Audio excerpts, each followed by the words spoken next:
Goeiemôre. Goed vir jou daai naam wat ons vanmôre besing het. Jesus, ons Here. Ek het een versie daar in hande in Openbaring 14 wat ek met jou wil deel vanoggend. En dan gaan ons so 'n bietjie verder om dit lees net om konteks te kry. Openbaring 14. Ja, nie los.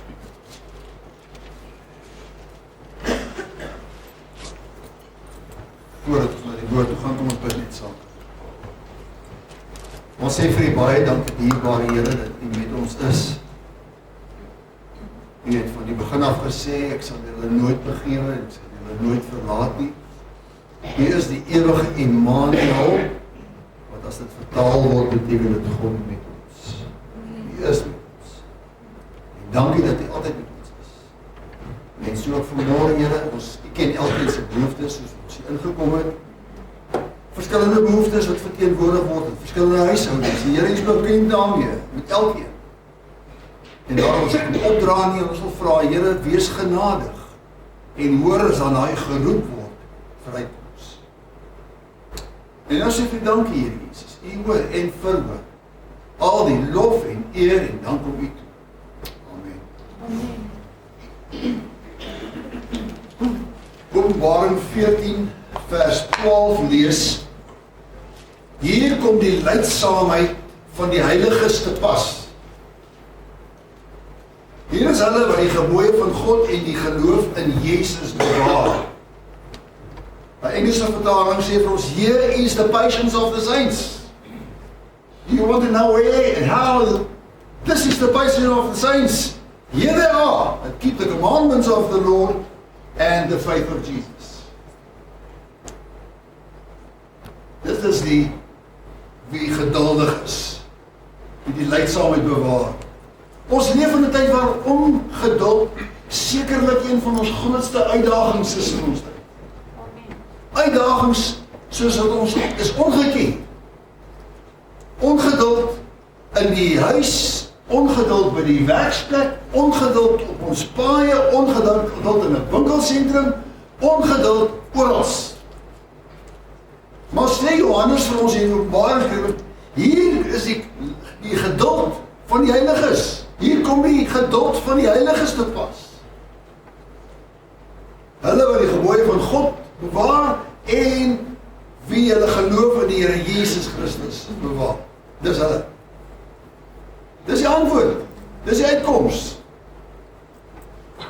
Nou as ons kyk na hierdie gedeelte in Openbaring, hoekom skryf Johannes vir ons hierdie in hierdie middel van 'n geweldige traumatiese ervaring wat vir ons voorgehou word. Ons kyk na hoofstuk 13. Hoofstuk 13 en hoofstuk 15 is half asof hulle 14 omsluit met hierdie wonderlike gedagte in die middel. Hoofstuk 13 praat van die mag van die dier wat uit die see kom en hy beskryf hom soos 'n luiperd, soos pote, hy het pote soos 'n beer en die bek soos 'n leeu. Die draak het hom mag gegee. Hy het God lasterlik gespreek en aan ons gegee mag oor elke stam, taal en nasie. Hierdie draak by die see kom. Dis nie ons fokus nie. Ek weet baie keer vra mense vir my, wanneer gaan ons weer 'n bietjie Openbaring bestudeer? Ek wil nie Openbaring bestudeer. Maar dis nie wat my fokus is nie. My fokus is nie diere wat uit die see kom. My fokus is nie die draak nie. My fokus is nie die dier wat op die land afkom nie. Dis nie my fokus nie. Maar ons lees wat Johannes vir ons skryf. Die wêreld word gekenmerk deur misleiding, deur afgoderry en deur druk om die dier te aanbid. As ons kyk nou na Openbaring 13. As druk om die dier te aanbid. Hierdie bose, magtige gedoente word die mense geforseer om hierdie gedoente te aanbid. En hulle mense nou nie opgeskryf in die boek van die Lam nie, hulle het hom aanbid. Onkundigheid is die meeste mense se ondergang. En onkundigheid is amper nie eens meer 'n verskoning. Ons het soveel inligting tot ons beskikking. dat daar is regtig nie eintlik meer 'n verskoning vir onkunde nie. En dan sien ons hier ook in die middel van Openbaring 13 vers 10, sê vir ons, herhaal jy die gedagte. Hier is die leidsaamheid van die geloof van die heiliges. Die geduld van die geloof van die heiliges. Kijk, jy moet nou regtig geduld hê, as jy in jou geloof gebou wil word. En geloof is nie net iets wat jy in 'n klas loop en nou kry jy 'n bietjie kennis en nou is dit nou te geloof. Nee, geloof word gebou in ons verhouding met die Here Jesus, soos wat ons leef saam met hom. En deur al die maalstrominge en meele van die lewe gaan, word ons geloof gebou in die Here Jesus. Want ons besef op die ouende, ek kan op niemand anders staat maak as aan hom alleen. Ek het hom nodig. I need Jesus. I need Jesus. Kom dan met hom. Ek het hom nodig. Hier kom die leidsaamheid van die geloof van die heiliges. Dan kom hy Openbaring 15, die 7 engele, wat die plaag op die aarde gegooi het, en een van die engele was 7 skale gegee om die grimmigheid van God op die aarde uit te gooi. Ek wil nie daarop fokus nie. Ek weet nie wat is jou opvatting van pre-trip, mid-trip, post-trip, verdrukking. Al wat ek weet is, as die gelowiges se naam opgeskryf in die boek van die lewe, gaan jy nie dood nie. Dit is vir ons opgeteken, om te weet wat gaan gebeur, maar dit is nie my fokus. My fokus is dat my geloof in die Here Jesus gebou moet word, want dit is hom wie ek gaan ontmoet, en in sy wiese teenwoordigheid ons gaan sit, vir ewig en vir ewig en vir ewig. Die vraag wat elke gelowige moet vra, en in terme van hierdie gedagte is, aan wie behoort ek nou eintlik? Waar lê my loyaliteit? Aan wie behoort ek? Waar pas ek in? In die hele sameloop van omstandighede in ons wêreld. Openbaring 14 gee vir ons die antwoord. In midde van 'n wêreldse chaos stuur hy die 3 engele met 3 boodskappe. En hierdie boodskappe lei uiteindelik tot die beskrywing van God se kinders, soos dit ons in vers 12 gesien. God se kinders. Gebooie van God hou en die geloof in die Here Jesus. Dan is hier die stelling wat gaan, hier kom die leidsaamheid en die geduld van die heiliges te pas. Dis hulle wat die gebooie van God en die geloof in die Here Jesus bewaar. Dis nie losstaande gedagte nie.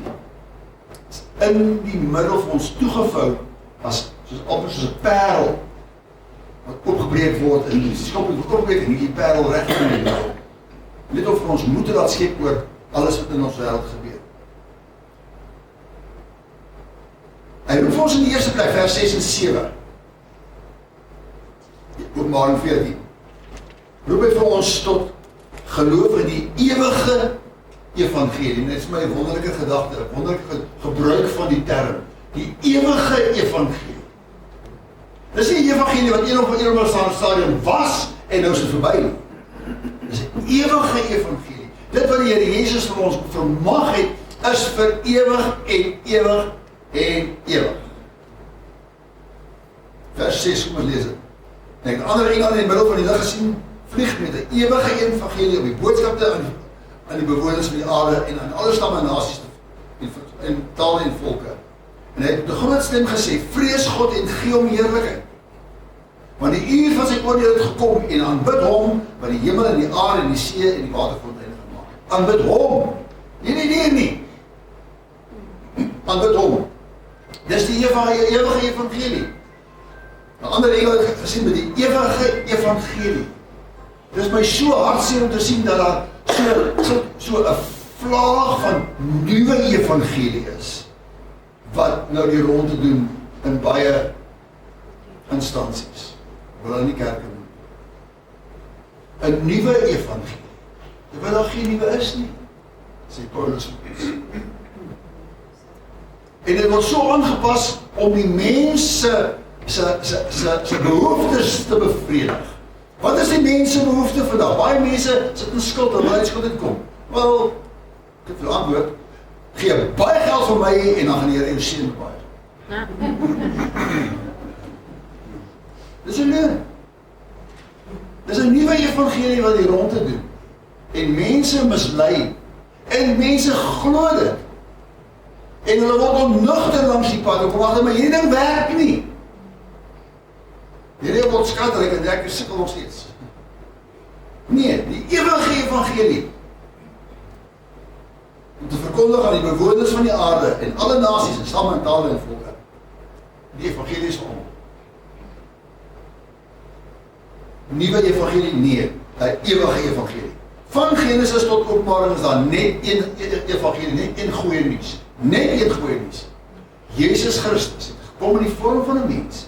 Die straf wat jou en my bedoel was, het hy op hom geneem, aan 'n kruis vasgespijker, gebloei, gelei, begrawe, en op die derde dag het God hom uit die dood uit opgewek, en hy het lewe vir ewig en vir ewig en vir ewig. Die Heilige Gees het trooster gestuur of met jou en my te wees tot in ewig. Dis die goeie nuus. Daar is nie ander goeie nuus nie. Kerke verander hulle liturgie om mense te vermaak en trek met mooi praatjies. En hier roep die engel, vrees God, gee hom eerlikheid. Hierdie vrees beteken nie angs nie, nie om bang te wees vir hom nie. Dis eerbied, aanbidding, gehoorsaamheid, 'n oorgawe, volledige oorgawe aan hom. Here is ek in my huis, dis ons. So bereik ons soos u, waar u wil, hoe u wil. Dis die ewige evangelie. Die wêreld vra ons om mense te vrees. Die moderne kerk fokus op die instansie en die spreker. Jy moet na ons kyk. Jy moet na ons spreker luister. Dis wat die moderne evangelie trek en vermaak. Die evangelie leer ons om God te vrees. Dis my vreeslik hartseer om te sien hoe dat die vrees vir God verdwyn uit die moderne kerk. Daar is nie meer respek vir God. Ek weet nie of jy al gehoor het die boodskap van die ou man daarbo. Geen respek vir God. Hy is almagtig, hy is soewerein, hy is skepper van hemel en aarde. Geloof in die Here Jesus begin deur die ewige evangelie te glo en daarop te regeer en te leef daarvolgens. Lewe volgens die evangelie, die goeie nuus, die ewige evangelie. Goed, die ewige evangelie roep ons tot geloof in Jesus, en dan kom die engel en hy praat van die val van Babylon. Vers 8. En 'n ander engel het gevolg en gesê, geval het Babylon, die groot stad, omdat sy al die nasies sal drink van die wyn van die grimmigheid en van haar hoerery. Geval het Babylon. Al hierdie magtige stede wat gebou word reg oor die wêreld, al hierdie magtige organisasies, instansies wat gebou word, gaan 'n einde aan hulle kom. Hulle is nie vir ewig daar nie. As mense wat glo, ek gaan nou hierdie organisasie belê en ek gaan daar belê, want hulle is groot en hulle is sterk en ons sal nooit ondergaan nie. En die skrif sê vir my, geval het Babylon. Babylon gaan val. Dis nie waar jou loyaliteit moet lê nie. Dis nie waar jou fokus moet lê nie. Dis die ewige evangelie waar jou en my fokus moet wees. Die ewige goeie nuus, dis waar ons fokus moet wees. Dis waar ons loyaliteit moet wees. Babylon symboliseer 'n wêreldstelsel wat sonder God leef. Daar is die plek vir God in Babylon, die moderne Babylon. Daar is nie plek vir God nie. Die kultuur van 'n Babylon-stelsel is hoogmoed, materialisme, selfverheerliking, sondige begeertes, 'n godsdienst sonder Christus. Dis wat Babylon verteenwoordig. Vir 'n tyd lank het Babylon onoorwinnelik geklink. Babylon, 'n wêreldstelsel, dit lyk asof dit altyd, nee, hy gaan nie altyd staan nie. Hy gaan val. Die groot, magtige Babylon gaan val. Verseker. Sy fondasie is reeds besig om te verkrummel. Maar God sê, Babylon se val is seker. Alles wat in God opstaan sal uiteindelik vergaan. Dink in 'n groot sandkasteel, as jy langs die see, die klam sandjies, jy begin nou lekker sandkasteel bou, hier kom die getuie en hy vat jou sandkasteel weg. Jy het gedink is 'n wonderlike sandkasteel en dan kom die see en hy vat hom weg. Dis soos wat Babylon is. Hy gaan val. Hy lyk pragtig, dit lyk goed, dit lyk mooi, goud en blink en silwer. Nee, hy gaan val. Hy gaan verseker val. Moenie jou hart heg aan iets wat God sê, dit is klaar dit wat gaan val. Dis nie waar jou loyaliteit nie. Ek hoor al hoe meer hoe groot beleggers in die wêreld sê, dit is nie nou meer tyd om weg te sit vir die ou dag nie. Hoe weet jy dat gaan 'n dag vir jou wees? Hoe weet jy dat gaan 'n dag wees waar jy kan aftree en gemakkelijk aftree? Ons weet nie. Want die koms van die Here Jesus is nader as nog ooit was. Wil jy die koninkryk van God? Waar die evangelie verkondig. 'n Ernstige waarskuwing, moenie die dier aanbid nie. Gee hom geen aandag nie. Vers 9. Die derde engel het hulle gevolg met 'n groot stem gesê, as iemand die dier en sy beeld aanbid en 'n merk op sy voorhoof of op sy hand ontvang, sal hy self ook drink van die wyn van die grimmigheid van God wat ongemeng ingeskenk is in die beker van sy toorn. En hy sal gepynig word met vuur en swaal voor die heilige engele en voor die lam. En die rook van hulle pyniging het gegaan tot in alle ewigheid. En hulle het dag en nag geen rus nie. Hulle wat die dier in sy beeld aanbid en elkeen wat die merk van sy naam ontvang. Dis opmerklik as jy hierdie goed raak sien in ons samelewing vandag, waar mense wil belê in groot organisasies en wat ook al. Hulle slaap ons nagte. Want ek weet nie of hierdie groot belegging wat hy nou gemaak het, veilig is. Of daai belegging môre en oormôre nog daar gaan wees. Daai organisasie nie gevou het en dat jy alles verloor. Hulle dag en nag geen rus nie. Want dis nie waar ons sekuriteit lê nie. Moenie die dier aanbid nie. Gee hom geen eer en erkenning nie. Die kern van die waarskuwing is nie bloot 'n merk van die dier nie. Die kern is, wie aanbid jy? Waar lê jou loyaliteit? Waar lê jou loyaliteit? Die merk is die uiterlike teken van 'n innerlike loyaliteit. Soos die doop. Dis 'n uiterlike teken van 'n innerlike loyaliteit teenoor die Here Jesus. Net soos God se seël die teken van mense wat aan hom behoort. God se seël is Heilige Gees in jou, met jou, by jou. Hy het jou verseël met sy seël en dis Heilige Gees. Openbaring stel altyd twee groepe teenoor mekaar. Hulle wat die lam volg, hulle wat die dier volg.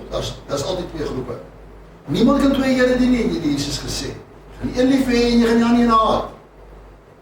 En so is dit ook elke dag dat mense 'n keuse moet maak. Wie gaan jy aanbid? Waar lê jou loyaliteit? Bewaar jou geloof in die Here Jesus. Vers 12. Hier kom die leidsaamheid van die heiliges pas. Hier is hulle wat die gebooie van God en die geloof in Jesus bewaar. Dis waar die loyaliteit lê. Die leidsaamheid, die geduld.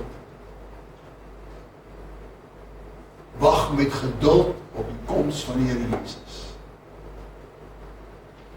Hy het vir ons baie gelykenisse gegee van mense wie hy toegerus het om 'n sekere taak te verrig. En al wat die huisheer toevoet om terug te kom, hulle begin slawe te slaan, begin drink en partytjies te hou en alles te spandeer wat aan die eienaar behoort. En die dag toe hy opdaag om rekenskap te eis, toe staan hulle bedrooi gesit. Paar gelykenisse wat Jesus. En daarom is dit nodig vir jou en vir my om met geduld sy koms in te wag. Wêreld druk, Babylon verlei en die dier dreig. Dis 'n papierdier. Skrik mense gewoonlik vir al hierdie dreigemente wat van alle rande afkom. Dis net 'n papierdier. En ons skrik. Ons gee hom aandag. God se kinders hou hy vas. God se kinders beoefen geduld deur die krag van die Heilige Gees. Jy kan nie in eie krag geduld beoefen nie. Lord, I need patience, I need it now. Jy leer geduld deur die lydsaamheid, deur die lewe. Deur moeilike tye, En die maklike tye leer ons geduld. Volhardende vertroue in die Here Jesus is vir ons geduld gebou word. En vriende gaan jou verlaat. Mense gaan dink jy snaaks. Jou kultuur gaan bespot word, jou lyding kom, gebede word nie beantwoord nie. Jy verstaan nie waarom gebeur hierdie goed in jou lewe nie. Niks maak meer sin nie. Maar hier kom die geduld van die Heilige Gees te pas. Al maak niks meer sin nie. Laat jou lydsaamheid hier beoefen. Griekse woord vir lydsaamheid beteken om onder druk te bly staan sonder om in te gee. Staan onder druk, jy gee nie in nie. Dis nie passieve verdraagsaamheid nie, maar 'n aktiewe, standvastige volharding in die Here Jesus. Hoe? Deur geloof en gehoorsaamheid. Twee voorbeelde wat reg deur die Bybel vir ons beskryf word. So kyk na Israel. Twee redes waarom hulle nie beloofde land onmiddellik kon ingaan nie. Ongeloof en ongehoorsaamheid. So dit is daar in Hebreërs 3. Hebreërs 3:18. En die besweer dat hulle nie in sy rus sal ingaan nie, behalwe aan die ongehoorsaam is. En ons sien dat hulle deur die ongeloof nie kon ingaan nie. En vir die vers 6 ook. Terwyl dan so is dat sommige daar ingaan en diegene aan die evangelie is verkondig is, deur ongehoorsaamheid nie ingegaan nie. Ongeloof en ongehoorsaamheid oorsaak dat baie mense hulle saligheid verloor. Is nie geduldig nie, wil nie wag nie. Ongeloof en ongehoorsaamheid is die twee groot sondebokke. Johannes noem ook twee kenmerke. Hulle wil die gebooie van God bewaar, hulle wil die gebooie van die Jesus bewaar, en ook hulle wil die nie bewaar nie. Hierdie twee kan nooit van mekaar geskei word nie. Bewaar God se gebooie, wat is God se gebooie? Om lief te hê met ons hele hart, siel en naamskrifte, en ons nasies en onsself. Soms dit is ons 10 gebooie. Ons weet ons leef nou 'n tyd van genade. Ek moet God lief hê, en my naaste lief hê. Hier is die vervulling van die wet en die gebooie. Totale vervulling van alles wat in die 10 gebooie geskryf staan. God lief te hê, my naaste lief te hê. En ons geloof in die Here Jesus kan nie van mekaar geskei word. Ons gehoorsaam is omdat ons deur die geloof aan Christus Jesus behoort. Ons behoort aan hom. Hy het ons gekoop. Met 'n duur prys, met sy bloed, het hy vir ons gekoop. Ons behoort aan hom. Die hoof van die gelowige, vers 13. Die stem in die hemel aan my hoor sê, salig is van nou af die dode wat in die Here sterwe. Ja, sê die Gees, sodat hulle kan rus van hulle arbeid en hulle werke volg met hulle. Dis nie 'n begrafenisboodskap nie. Maar salig, gelukkig, vredevol is hulle wie in die Here sterwe. Dis nie angs nie, dis nie vrees nie. Ja, sê die Gees, dat hulle kan rus van hulle arbeid. Weet om die Here te glo en te vertrou, is nooit te vergeefs nie. Dat is loon. Salig is dode wat nou in die Here sterwe. God wil hê sy kinders moet weet. Volharding is nie verniet nie. Vasbyt is nie verniet nie. Dat is loon. Die wêreld sien dalk neerlag in jou lewe. God sien jou oorwinning. Die wêreld sien 'n graf. God sien rus. Die wêreld sien verlies. God sien ewige loon. So in teenstryd met mekaar. Aan die einde van Paulus se lewe sê hy ook, die goeie stryd gestry, die wedloop volëindig, en ek het die geloof behou. As daar nou ouers wat moedeloos kon raak, as dit ou Paulus.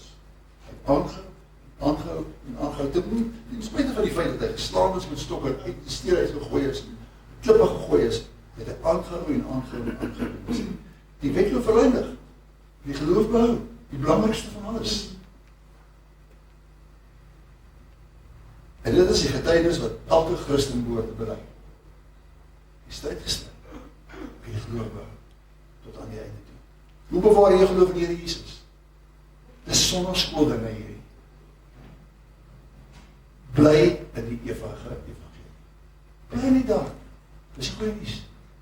Niks anders nie. Elke dag herinner ons onsself, Jesus alleen red. Die evangelie pas nie by ons aan nie, ons pas nie die evangelie aan. Ek kan nie die evangelie aanpas om uit te pas en om skades te trek nie. Bly die woord. Die wêreld wil ons denke vorm. Word nie aan hierdie wêreld gelykvormig nie, maar word verander deur die vernuwing van jou gemoed.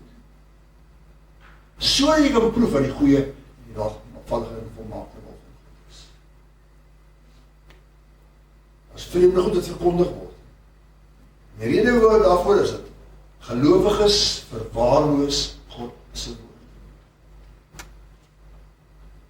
Iemand het vir my eendag gesê, "Joh, daai pastoor preek so goed. Hy maak nie eens 'n Bybel oop nie." Ek sê, "Wat preek die man dan?" Sy nie eens 'n Bybel oopmaak nie. Met 'n gladde mond. Dis al. Praat dit om wonderlike goed wat vir die mense sin maak. Wat die mense wil hoor, maar hy maak nie die woord van God oop nie, 100 nie. Geloof is uit die gehoor en die gehoor is die woord van God. Hoe gaan jy glo as jy die woord hoor nie?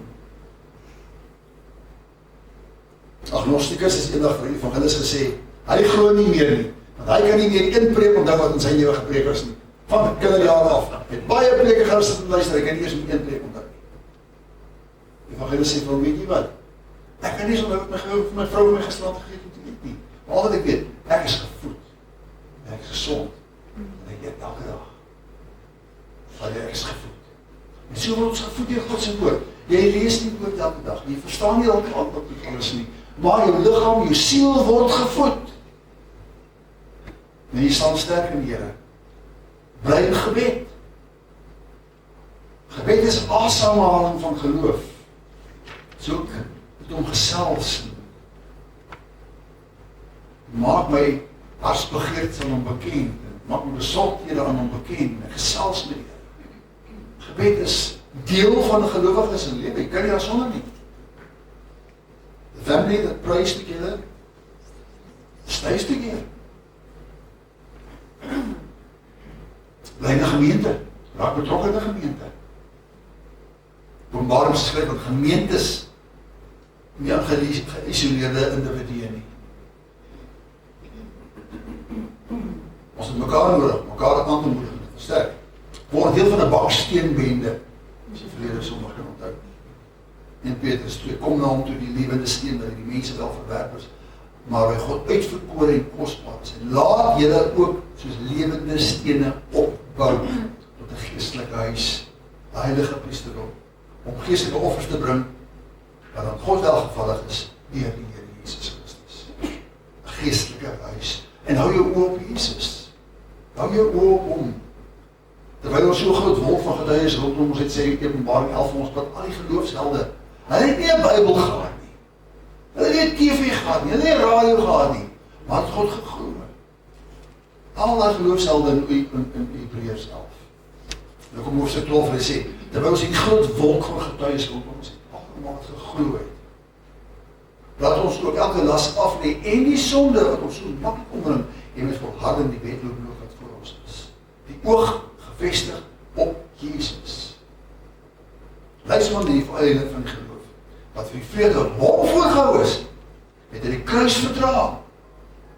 Dis kan 'n vraag. En in die regterhand van die troon van genade gaan sit.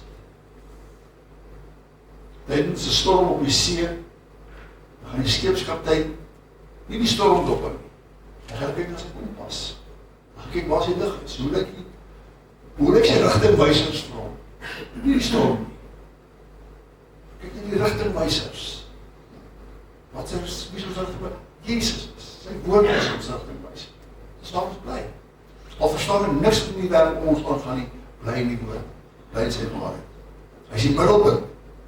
Jesus is die middelpunt. Nie die werk nie. Nie al die gas nie oorloop nie die rampe wat gaan kom nie.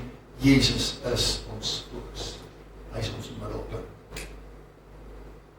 En Johannes wil ons fokus op hom bring. Al moet hy skryf wat gaan gebeur. Bly sy Bou jou geloof in God. Bou jou geloof in die Here Jesus. Dis die lam wat geslag was, wat nou regeer. Hy regeer. Nou ja, wanneer die wêreld geskit word, wanneer Babylon sy aantrekkingskrag verloor, wanneer druk toeneem, wanneer vervolging kom, wanneer mense kompromie aangaan, sal met een voet op die graf, en die ander voet op die simskoop. Dat was the best of both worlds, sê, soort van. Dit werk nie. Jy sal die gebooie van God en geloof in Jesus bewaar. Ons word nie gewoon wêreld te bewonder nie. Ons is in hom, maar ons is nie van hom. Maar ons word geroep om die lam te volg. Nie om kultuur te waag nie. Ons is in 'n kultuur. Dis nie ons sekuriteit nie. Ons kultuur is nie ons sekuriteit nie. Christus te waag.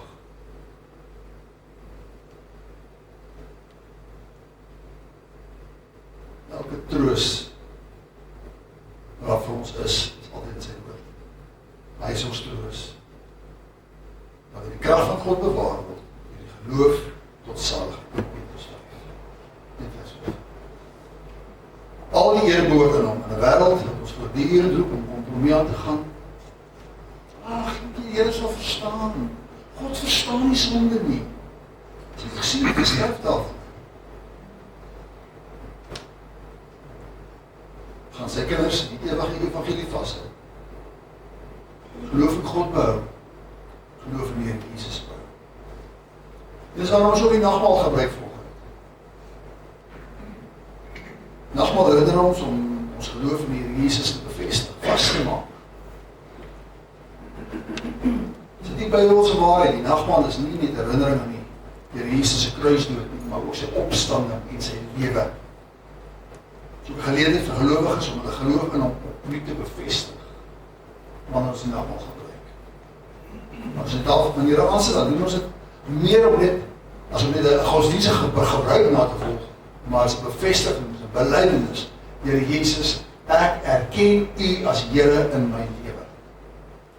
Ek erken U. Om hom te gedenk beteken meer as om net in die verlede terug te dink, daar het gesterwe en hy bestaan.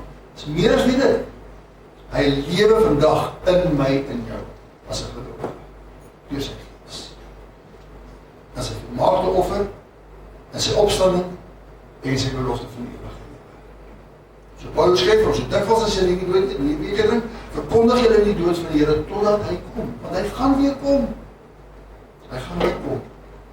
Elke keer as ons nou al gebruik, bely ons, Jesus, U is die seun van God. Jesus, U is my verlosser en U is my saligmaker.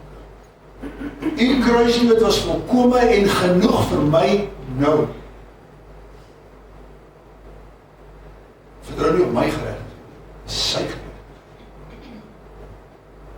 Ons leef in hoop, as hy weer kom, hy gaan weer kom.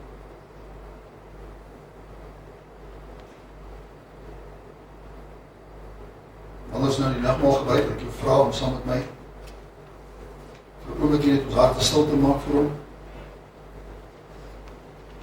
En dan vir hom te vra, Jesus, waar dwaal my gedagtes? Waar lê my loyaliteit? Wat is my hooffokus elke dag? Is dit maar werkloosheid of of is dit, Jesus, U is my alles? En in die tussentyd gaan ek om te werk, om iets te verdien, om my gesin te versorg. Jesus, U is my fokus. U is my alles.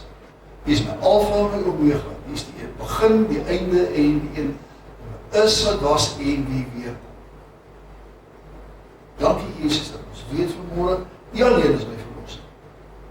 En ek vertrou volkome op die werk wat U aan die kruis gedoen het vir my en vir elkeen wat vanmôre hier so sit en moet glo met hulle hele hart en met hulle hele lewe.